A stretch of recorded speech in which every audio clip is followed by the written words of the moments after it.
dạ mai này đôi một thơi mấy nè đó là con nắn đây nè nè đó nè mai ngon lò đấy trời ơi là không mau rồi ngon tầm bực ơi ra này mai được trả nè mai mai còn làm thế đó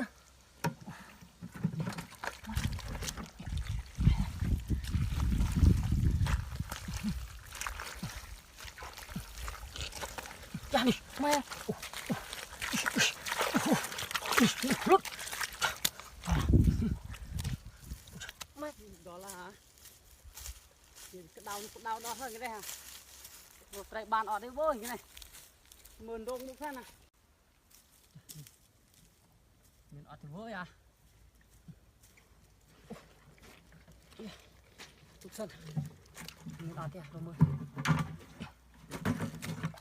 cái đầu tiên đây này đàn chừng này không à chập ở đây dạ mai đi cho mặc bà lồng tràn này ô hoàn xuống ngon triệu đầy với này mơ con nào đây nè hả